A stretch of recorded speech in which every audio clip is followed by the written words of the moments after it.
kubaka umuryango ntabwo umuyobozi ari usenya umuryango. Kubaka umuryango nicyo kintu cy'ingenzi, kuko kubaka igihugu ni ukubaka umuryango, ni ukubaka ingo z'abantu, ntabwo ari ukuzisenya. Iyo uri umuyobozi hari uburyo ukoramo ibintu. Kumwe mu bantu nari ngiye kuvugaho mu minsi yashize, nubwo byabaye ngombwa ko mbikansaringa, ariko icara hariya urahava ayo mafaranga uyazanye. Icara aho mufate mamagare ava ahangaha ayazanye. Babona ugundi mudugudu, umugundi murima ruguririza ngo bagiye kumwubakiramo aranga.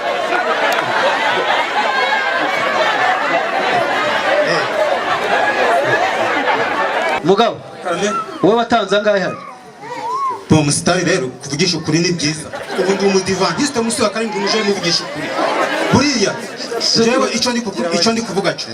Umwaguciye angahe wowe? Jewe banciye 5 nabihaye musitari, maze kubimuha ashira mu mufuka aravuga ngo umpaye 5 ngo giye kuba ibyamwe kwajana ngo kumurenge. None amaze kuvuga guco. Noneho rero uriya muramukazi wanje ahubwo yaravuze ati mbese ko muje kudutabara muje kudutaba, niko yavuze ati muje kuduhamba. Niryo jambo yavuze, niko yavuga ati mbese ko mwari muje kudutabara ahubwo muje kugira ngo mukwamura amafaranga ni naho bamuciye angahe?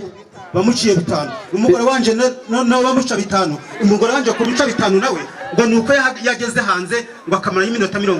Noneho rero iminota 40 nto yazimaze hanze ko atazi gusoma no kwandika, ahubwo yazitanyije ko ari iminota 4. Hari yari yarwaye inzoka ntabwo yigeze kandi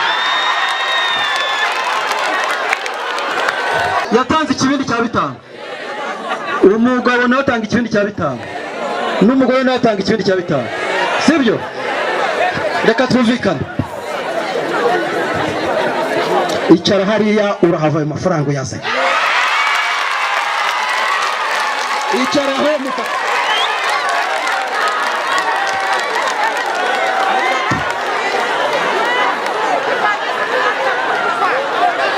mufate mamagare ava ahangaha ayazanye. Murakoze kumpa ijambo.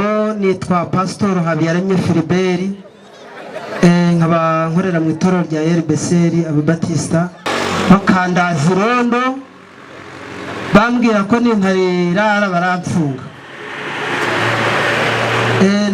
Naba naraye irondo naje mu iteraniro ngasinzira, barankubita.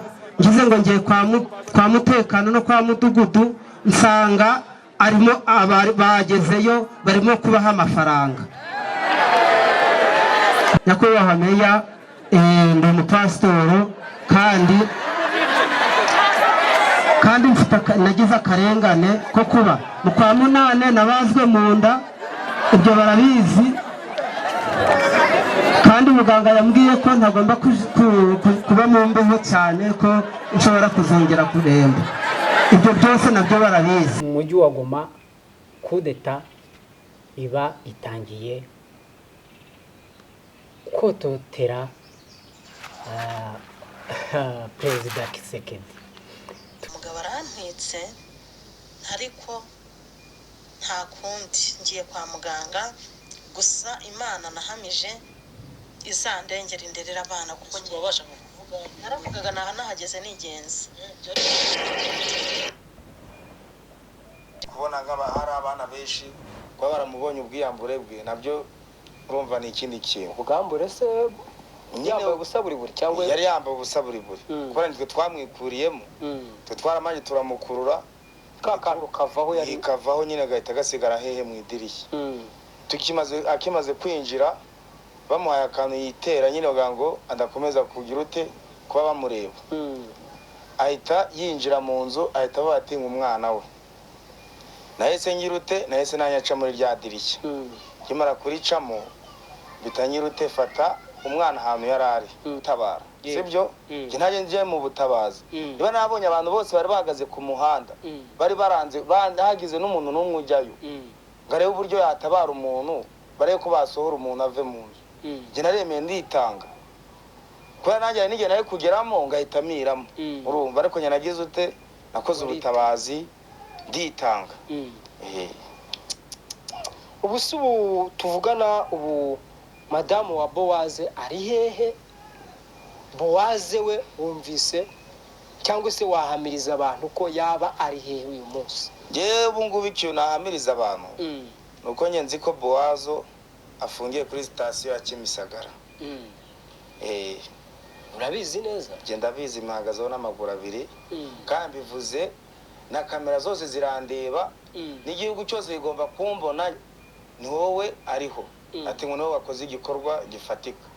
Ndavuga ati nge nta kibazo nyine ubwitagera hambya ati nkazaza kunyirebera ubwo niba wenda hari akantu hari nk'ikintu ashaka kuzamya ati wakoze iri nishimwe nguhaye sinzi ubwo nyine ubwo nanjye ndategereje ubwo igihe cyose azazira akagira icyo azambaza nzamusobanurira nta ubwo icyo azaza akambaza cyose nk'uko nge nabibonye ntabwo nzava ngo nzajya kuvuga ibyo nzavuga ibyo nabonye gusa aramyagatinga abagore n'abana babi nabaze se kubera iki ngo byihorere ngo nawe ngo bizakugeraho kamwe ati se kumya ngo bizangiraho wambyiye akamya ati we byihorere nawe uzabibona ariko bira byo kuva yasha unoze ko uramwana yari kuzabikiza azi yari kuzabiki ntabwo azi ejo heza yari kuzabari anige nawe yari kuzajya mu kindi gihe akabapira munagendeze wamufashe n'ibyo ako se kumunaga hanze umwana ntagire ikibazo ntavunike ariko yashoboraga no kuba yari guhita abura ubuzima umwana ubwo se umwana ufite ukwezi kumwe wari kumufata ukamunaga mu idirishya umunsi ukwezi kuragera ukwezi kuri umwana w'ukwezi kumwe ntacyo yaba ubwo ari ntacyo naba ariko ari icyabura hari icyo mariya bosi wawe Bowazi wari umuzi ute? Je Bowazi uko nari muzi kubera nge Bowazi hari n'igihe yajyaga amamagara kuri telefone buriya na nimero yiwe narayigiraga akajya amamagara akantuma ipfira mu gashyashya nkagenda ibyanumye ngagenda nabimuzanira nkabona mu rugo nta kibazo mu myotsi twe tujya dutukura amaso ubwo zuri kubona amaso yanjye atukuye none se ko mwe inzoga zuri kubona amaso yanjye atukuye urazinywa se nawe ibyo tubyihorere azi ngo yagerageje gutera icyuma umugore we ni umwana hanyuma ngo umugore amurusha imbaraga amurushije imbaraga abura ikindi kintu yakora hanyuma ngo niko gufungura icupa rya gaze riraturika. Uwa Bowaze nuwa Prezire nituvuga Prezire turahita tuvuga Prezire wa Zaburishya. Zaburishya umuyobozi wa channel yitwa Zaburishya. Rero uyu munyamakuru witwa Prezire bivuga yuko yagiye afasha kenshi uwitwa Bowaze n'umugore we, bikaba bivuga yuko ari we ushobora kuba ari we wateye inda uyu mugore wa Bowaze.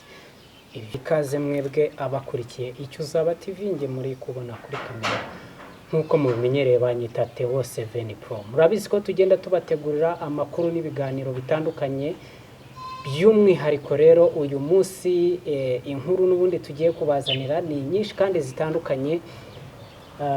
Icyo tubasaba niba utarakora subscribe ukora subscribe, niba warayikoze kandi ko like unasharinge inshuti zawe, ushyiremo na comment kugira ngo ujye tubona ubujyanama bundi bw'ibyo dushobora kugira gute, bw'ibyo bindi dushobora kubakorera, mu byo mushobora kubona dushobora kongeramo nta kibazo. Ikindi tubasaba nuko musharinga nyine inshuti zanyu kugira ngo tujye tubana nabo buri munsi uko bwije nuko bukeye. Rero uno munsi amakuru yacu reka n'ubundi turaza kuyahera kuri iyi nkuru ya Bowaze watwitse cyangwa se watwikiye mu nzu umugore we n'umwana. Ariko uko inkuru igenda ivuga bisa naho byahindutse, imvugo y'uburyo inkuru yavugwagamo bisa naho byahindutse. Hanyuma turi buze nanone kuvuga kuri uyu perezida wa Iran nawe witabye Imana, ndetse n'undi mu perezida wamusimbuye ubu uyu munsi ari we uri kuyobora, uwari vice perezida wa Iran wabashije gusimbura perezida wari uriho turi buze nanone kuza kuvuga kuri iyi nkuru y'umumeya wo mu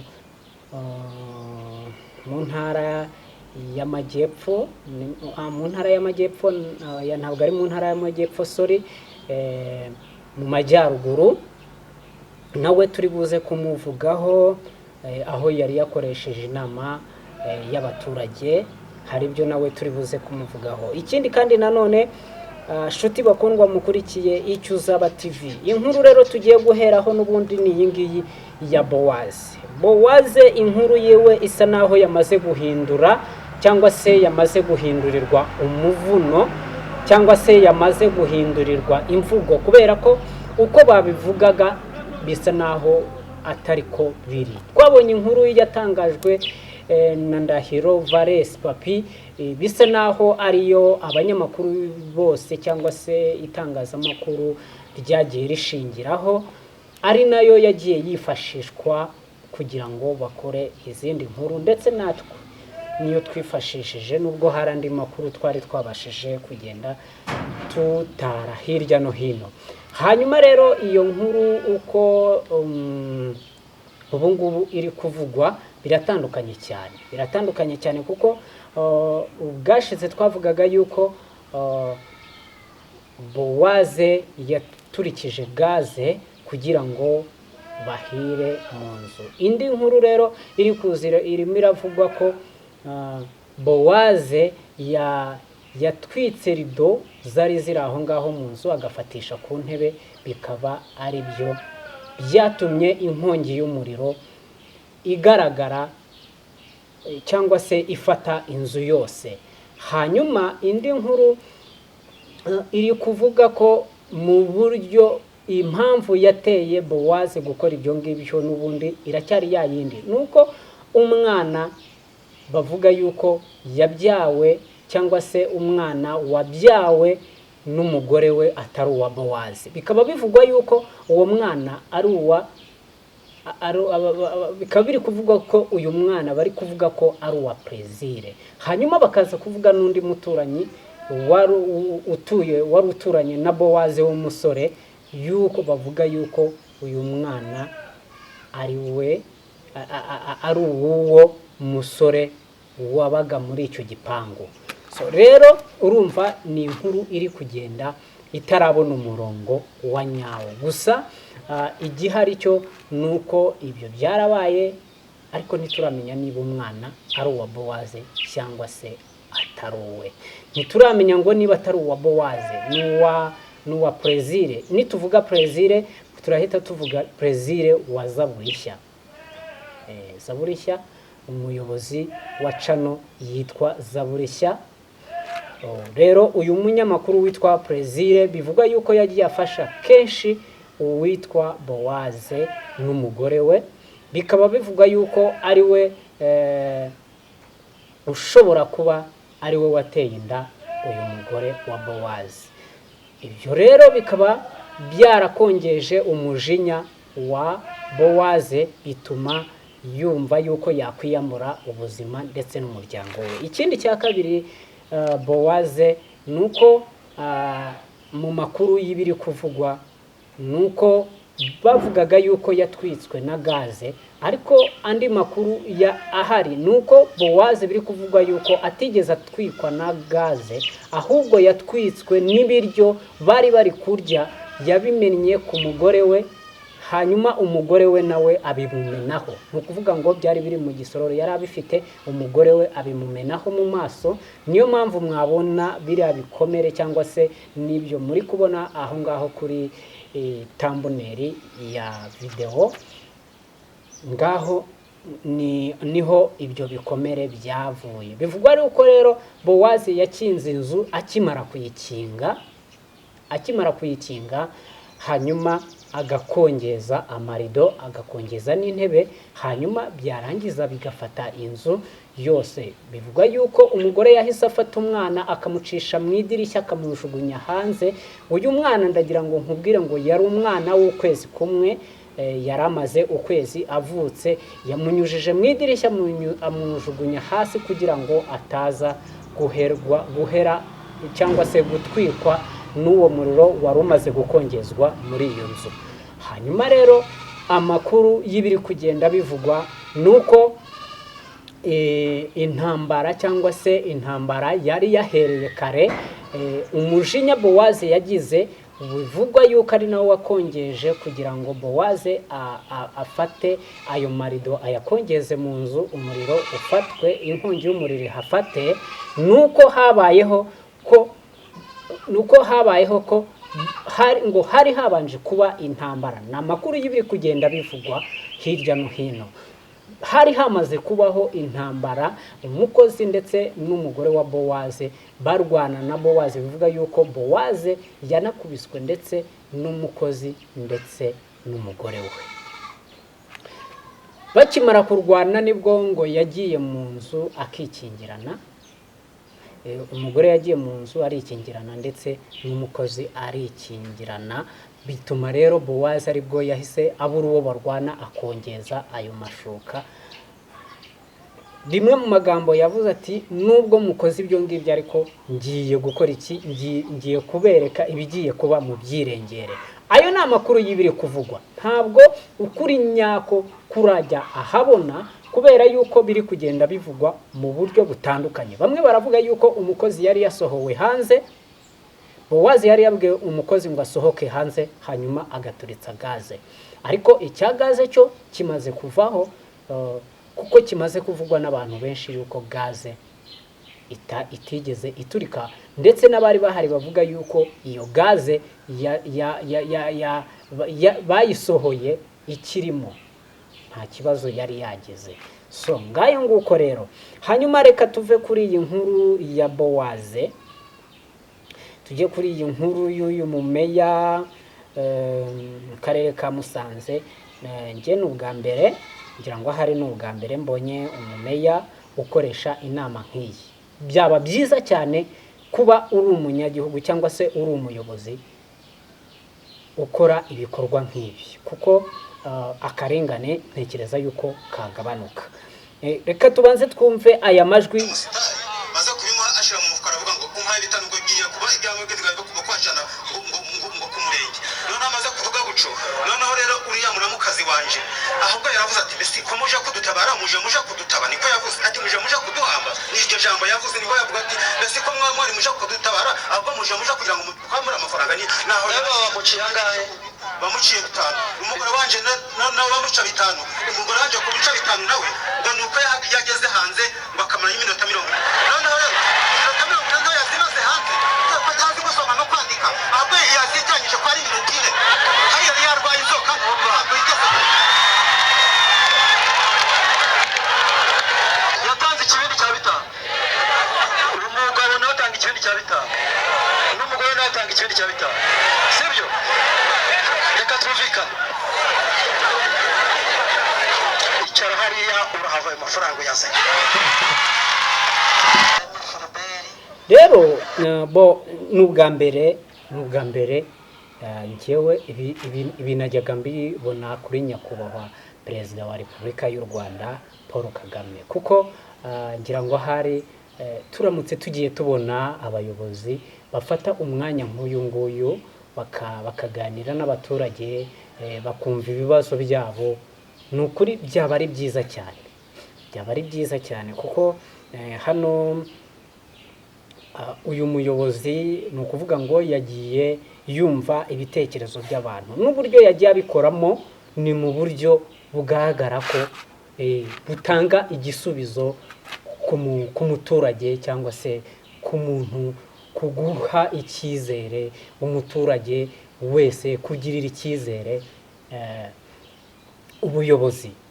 Hari abantu rero b'abayobozi baba barigize wenda abantu bumva yuko kuba ari umuyobozi aba akwiriye gukandamiza abandi. Ntabwo ubundi nicyo nyakubahwa Perezida wa Repubulika abavuga. Kuba umuyobozi ntabwo ari ukujya kwicara muri biro ngo wumve yuko ngo wegamye ngo ibindi hari abantu bazabikora, ntabwo ariko biba bikwiriye. Kuba umuyobozi ni ukumva ibitekerezo by'abaturage, ni ukumva ibibazo by'abaturage, nawe mukajya inama, nibwo tugira igihugu cyiza kandi twese impamvu dukora natwe nk'abanyamakuru ni ukugira ngo tugire igihugu cyiza. So njyewe hari igihe njya ntekereza cyangwa se n'ibyo mbona, uretse ko mu minsi yashize gusa inshuti zanjye z'abanyamakuru twagiranye ikiganiro, murabizi, gusa munanyihanganire kuba bitaragenze nk'uko wenda byabaye ngombwa ko bikansoringwa, ariko hari umuntu umwe ni ukubaka umuryango. Kubaka umuryango, ntabwo umuyobozi ari usenya umuryango. Kubaka umuryango nicyo kintu cy'ingenzi, kuko kubaka igihugu ni ukubaka umuryango, ni ukubaka ingo z'abantu, ntabwo ari ukuzisenya. Iyo uri umuyobozi hari uburyo ukoramo ibintu kugira ngo abaturage bakugirire icyizere, cyangwa niba unatekereza nawe, dore tugiye kujya mu bihe byo kwiyamamaza perezida wa repubulika, tuzamutora, we turamwemera kuko aho tugejeje biragaragara. Uramutse utanamutoye rwose ntekereza ko waba uri umuswa. Ni iminsi mikeya ahubwo tukamutora. Ngira ngo murabyiteguye banyarwandakazi. Hari n'abadepite baziyamamaza. Ejo bundi niba ugiye kwiyamamariza kuba depite, nuba umudepite, uzaba uri umuvugizi w'abanyarwanda, uzaba uri umuyobozi, nawe uzaba ugiye kubaka abanyarwanda, uzaba ugiye kubaka umuryango nyarwanda, uzaba ugiye kubaka ingo z'abanyarwanda, ntabwo uzaba ugiye kuzisenya. So ndagira ngo nkubwire ngo rero, niba ugiye kuvuga ngo ugiye gukorera igihugu, hari uburyo bwo gukorera igihugu. Uburyo bwo gukorera igihugu ni ukumva ibyo abaturage bagukeneyeho, cyangwa se ni ukureba ibikenewe, kandi ugashyira ugatekereza ukavuga ngo okay, iki nicyo gikenewe ku munyarwanda, ku munyarwandakazi. So niyo mpamvu rero mvuga ngo kuba umuyobozi nicyo ngicyo bisaba, ni ukumva abaturage, ni ukumva abanyarwanda, ni ukumva ingo, ni ukubaka umuryango nyarwanda. Hanyuma buriya niyo mpamvu nari mvuze ko ari akantu kumwe mu bantu nari ngiye kuvugaho mu minsi yashize, nubwo byabaye ngombwa ko mbikansaringa. Twese impamvu dukora natwe nk'abanyamakuru, ntabwo twebwe turi abantu bo kurebera abantu bashobora kuba bakora amakosa yangiza umuryango nyarwanda, cyangwa se yangiza icyo abanyarwanda dukeneye kubaka. Aho tugeze ni kure, ntabwo dukeneye gusenya, ntabwo dukeneye umuntu udusenya, dukeneye umuntu twubaka. Rero nako ngako kari gaciyemo, ariko ikindi ni uko perezida twarimo tuvuga mu makuru, turi buze kuvugaho perezida wa Iran. Mu minsi nk'ibiri ishize, iminsi ibiri ishize, batekereza hari mu minsi ibiri ishize Iran, ubwo ni iminsi ibiri irashize n'umunsi ejo, nibwo perezida wa Iran yakoze impanuka ubwo yari yagiye gusura kimwe mu bidamu, cyangwa se mu bidamu, sinzi nimbivuga niba mubizi, biriya bintu bashyiramo ibintu by'amazi, ngira ngo hari muri kubyumva.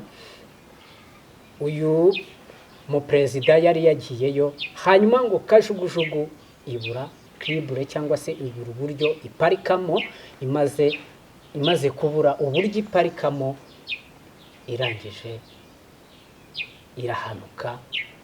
Perezida wa Iran ndetse n'abo bari kumwe bahasiga ubuzima. Uyu munsi rero abantu benshi ntibari kubivugaho rumwe, cyane ko biri no kuvugwa yuko Isirayeli ishobora kuba ibifitemo uruhare,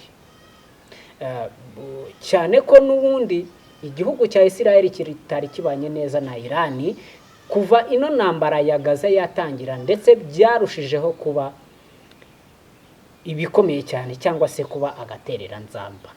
Hanyuma nyuma y'ibi ngibi bimaze kuba, hahise hajya uwari vice perezida w'iki gihugu, niwe wahise usimbura uyu perezida wari uriho. Uyu muperezida rero ugiyeho nanone asa naho ari umuntu utinyitse, kubera yuko nawe ko biri kugenda bivugwa ku mbuga nkoranyambaga ashobora kuba ari buze gukora agashya. Ariko bikaba biri no kuvugwa ko n'ubundi kugira ngo Irani cyangwa se Irani igire ibi byago byo kubura umuyobozi, bishobora kuba byagizwemo uruhare na Isirayeli, ko bishobora kuba byagizwemo uruhare na Isirayeli. Niba byabaye, ishobora kuba biri buze kuba intambara iri buze kurwanwa mu buryo bwa politike, mu buryo bucecetse, ariko umunsi umwe ishobora kuzerura, kuko turabazi yuko abanya-Irani nabo ari abantu batoroshye. Nubwo biri kuvugwa ngo ese byashoboka gute kugira ngo perezida ahanurwe mu ndege abura ubuzima ku gihugu gikomeye nka kiriya. Niko byagenze rero hagati mu mujyi wa Goma, kudeta iba itangiye kototera perezida Tshisekedi. Tureke iby'intambara, byatangaje, ikintu cyantangaje cyane ni uburyo nubwo iyi kudeta yari iriho cyangwa se yari igiye kuba, itarikozwe na M23 cyangwa se n'abandi bantu, yarikozwe n'abandi bantu batazwe.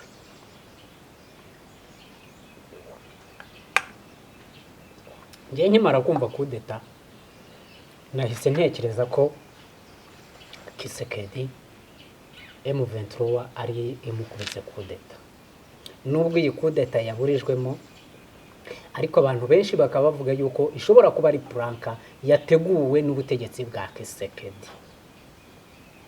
Ngayo nguko rero ibiri kugenda bivugwa ku mbuga nkoranyambaga hirya no hino, by'umwihariko amakuru ari kugenda avugwa muri rusange. Sibakundwa mukurikiye icyo uzaba karagaciyemo, gusa icyo mbasaba mukore subscribe, share ndetse na comment.